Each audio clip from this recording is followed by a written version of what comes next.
Welcome to another coffee tasting. I'm your host, Aaron Taylor, and today we are tasting another small lot coffee by the Starbucks Reserve coffee line. Today we are tasting the Bolivia Sol de la Manana, and with this particular cup of coffee, we are getting notes of orange sherbet, milk chocolate, and a caramely sweetness. So this is going to be a really good cup of coffee. We're going to get some mild citrusy notes with some really good milk chocolate notes and a nice sweet finish. So, for those of you guys who are joining me for the first time, welcome. It is an honor to have you. And for those of you who are returning, welcome back. It is an honor to have your attention and for you guys to come back and learn a little bit more about coffee. Super awesome. It really shows that you have a passion for coffee if you guys have returned. Really cool to learn all these different stories that revolve around coffee and how coffee impacts the environment, the culture, and community of the people who grow the coffee. And on this channel, that is what we do. We learn those stories.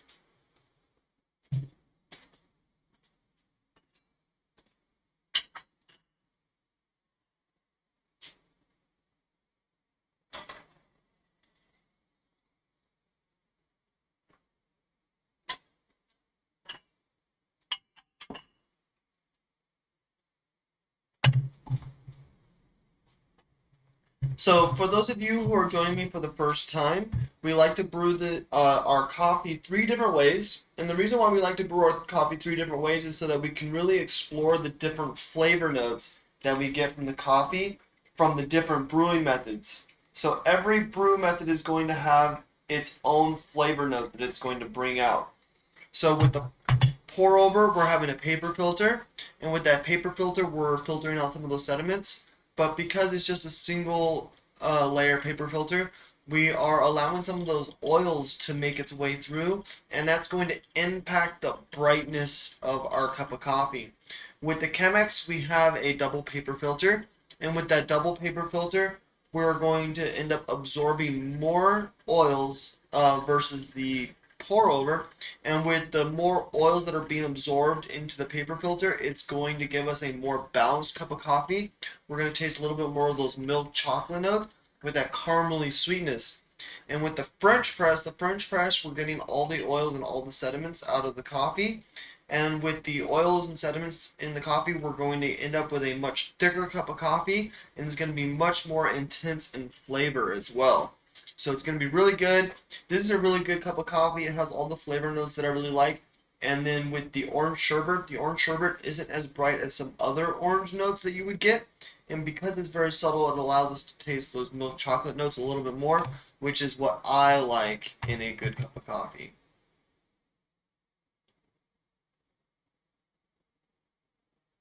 So with each of these different brewing methods, they all get a different amount of grinds, a grind setting, and a different amount of water. And so this has a factor in the flavors that we get from our coffee, the brew time, and the quality. And so with the pour over, we're getting one of the finer grinds of the three brew processes. And then the Chemex is going to be a medium coarse, and the French press is going to be the coarsest of the bunch. And so they all have a different amount of brew time, contact with the water, and so there's a balancing act going on. So even though this is the fastest brew process, it has the finest grind, so there's more contact area, making contact with the water, so we're getting a lot of those flavors out of there. And then with the Chemex, we have a slightly coarser grind, so there's less surface area, but the brew time is slightly longer. And so, like I said, that balancing act is going to help us bring out those right flavors that we want for our coffee, but not making it too bold or too bitter, so that we can actually enjoy the flavor of our coffee at the same time.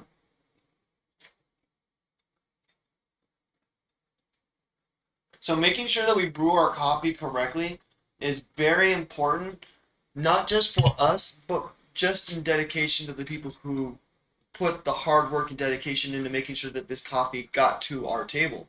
So a lot of work goes into making sure that the coffee doesn't go bad during the grow process and then doesn't spoil during the processing, like the wash process.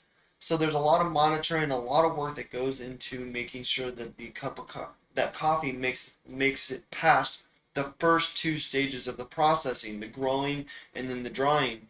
And then once you get it past there, then it goes to an inspection, and then all the beans that pass inspection make its way to a roastery plant. And at the roastery, that's where they roast it to perfection to bring out the specific flavors of the coffee that we want to taste. And so there's a lot of different steps that the coffee has to go through before it gets to our table.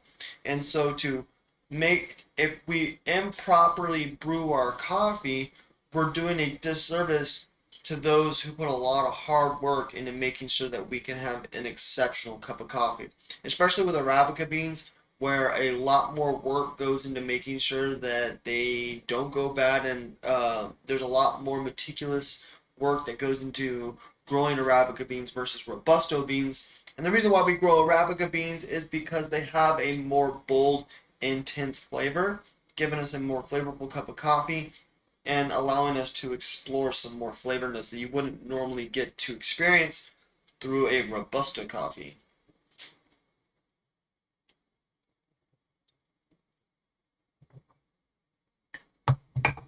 So first we're going to go ahead and taste our pour over. With the pour over, we're getting a single paper filter, so we're absorbing a lot of the sediments, but we're allowing some of the oils to pass through. We do catch some of those oils, but we're mainly allowing those oils to pass through, which is why we get a brighter cup of coffee on the pour over than we do on the other brew methods. So immediately right off the bat, when I smell my coffee, I'm getting a subtle orange sherbet scent, but I'm primarily getting that milk chocolate scent coming off the top.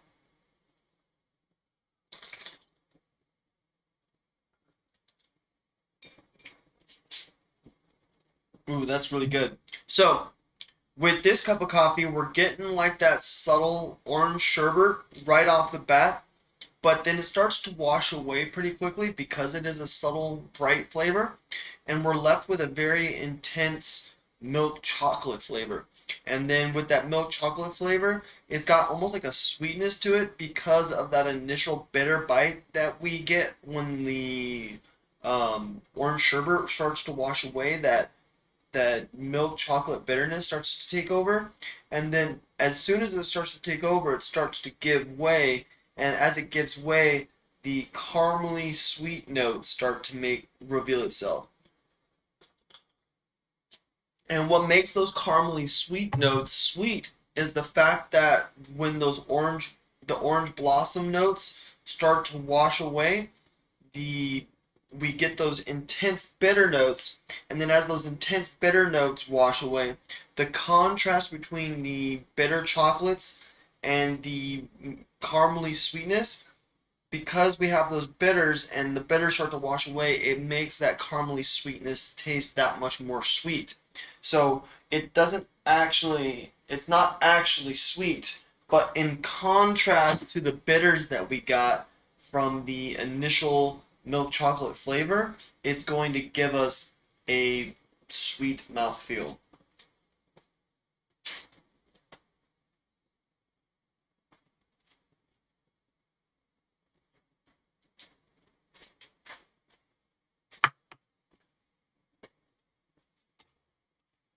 So now we're going to try the Chemex. With the Chemex, we have a triple paper filter. And so with the triple paper filter, it's going to allow for us to catch more of those sediments and a lot more of those oils. And so when we catch more of those oils, what we're doing is we're actually taming down that bright citrusy flavor that we got initially from the pour over. So it's not going to be as bright and citrusy. We are still going to have those orange blossom notes, but it's not going to be as predominant as it was on the pour over.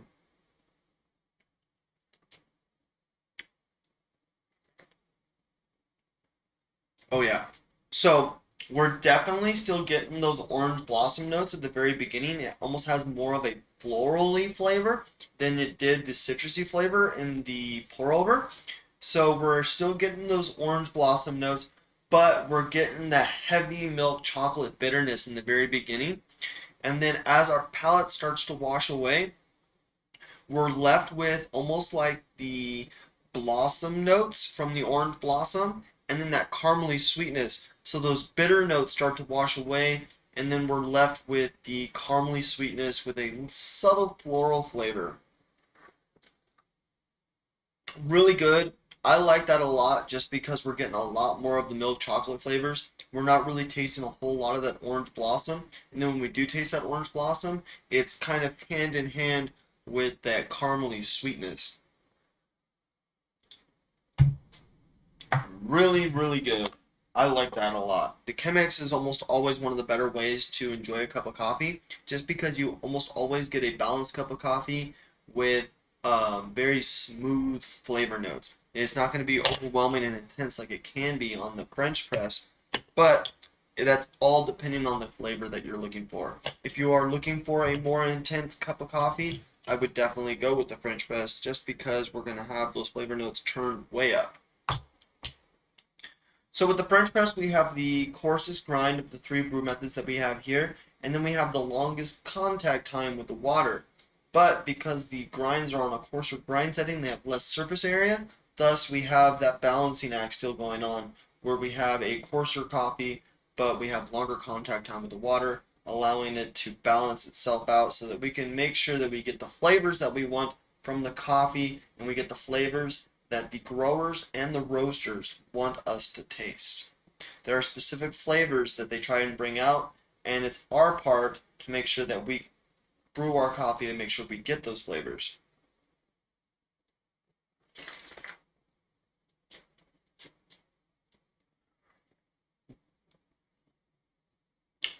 That is really good. So with the French press, we're definitely getting a more intense milk chocolate mouthfeel at the very beginning. We're getting very, very subtle orange blossom notes. Not very intense at all. We're definitely getting a lot of those bitter milk chocolate notes. And that's from that sediment flavor.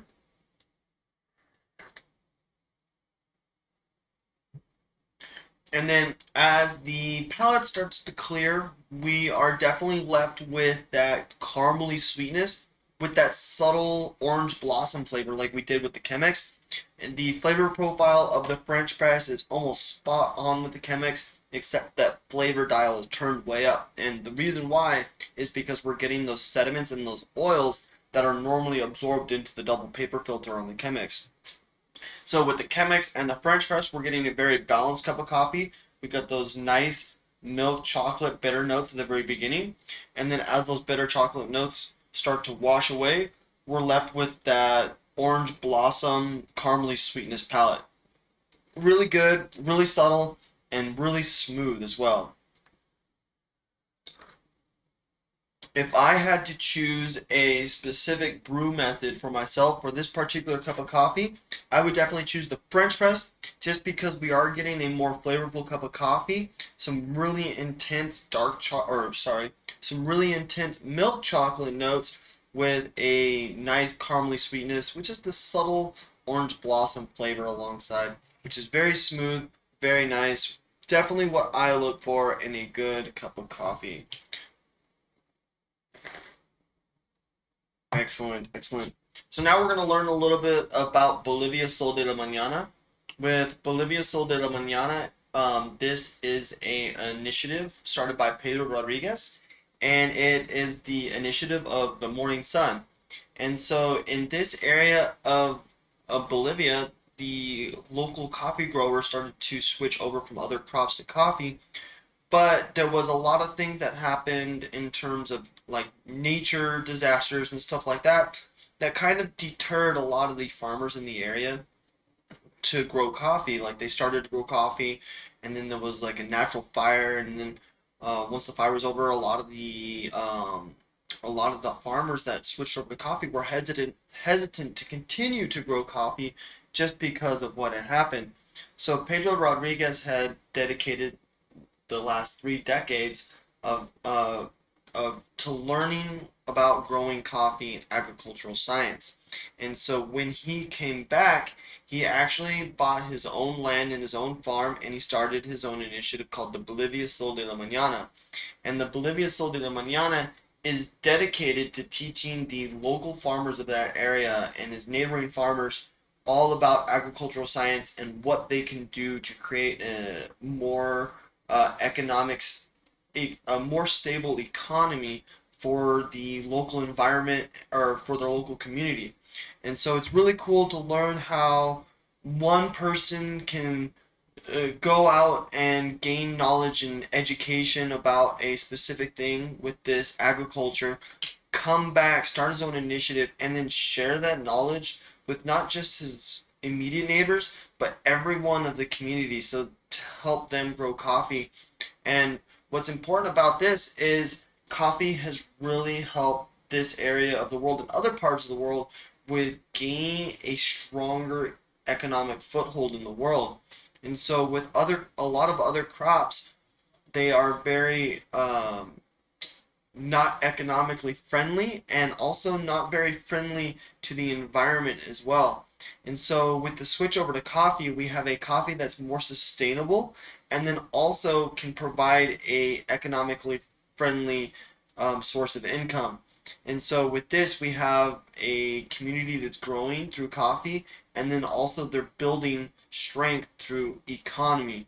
And so that's really important about this cup of coffee is that we can learn something, share it with everyone else, and then help everyone in our area grow and just make a better livelihood, not just for ourselves, but everyone around us in the entire community. So that's what this coffee is all about. Bolivia Sol de la Mañana is going out there, gaining that knowledge, and then sharing that knowledge with other people. So if this can inspire you to just share any information that you are passionate about and you feel like it might impact someone else, I definitely encourage you to share your stories or your information with anyone else who might benefit or value from that information, because by learning information and sharing it with everyone else, we're helping the community grow, especially when it comes to stories like this, where we can help create a more sustainable economy and a greener form of farming and a better way to export and import goods in and out of certain areas of the world. And so coffee has made a major impact in Latin America in terms of economic and community growth, and then just learning the stories about how coffee impacted different people around the world. And so with Pedro Rodriguez, he spent 30 years learning about agriculture and farming technology, shared it with his neighbors so that his community can grow and so that they can have a strong financial community. And so really, really cool. It's very amazing how coffee has such an impact on different parts of the world and how creating a strong economy can create a strong community when it comes to building new schools, new recreational facilities, hospitals, and other departments like police departments and other things like that, just to help make the community safer and have that place be a much better place for people to live. So, super amazing that Pedro Rodriguez took the initiative to learn and grow himself, but not just himself, but share that growth and passion with other people and just really help his community.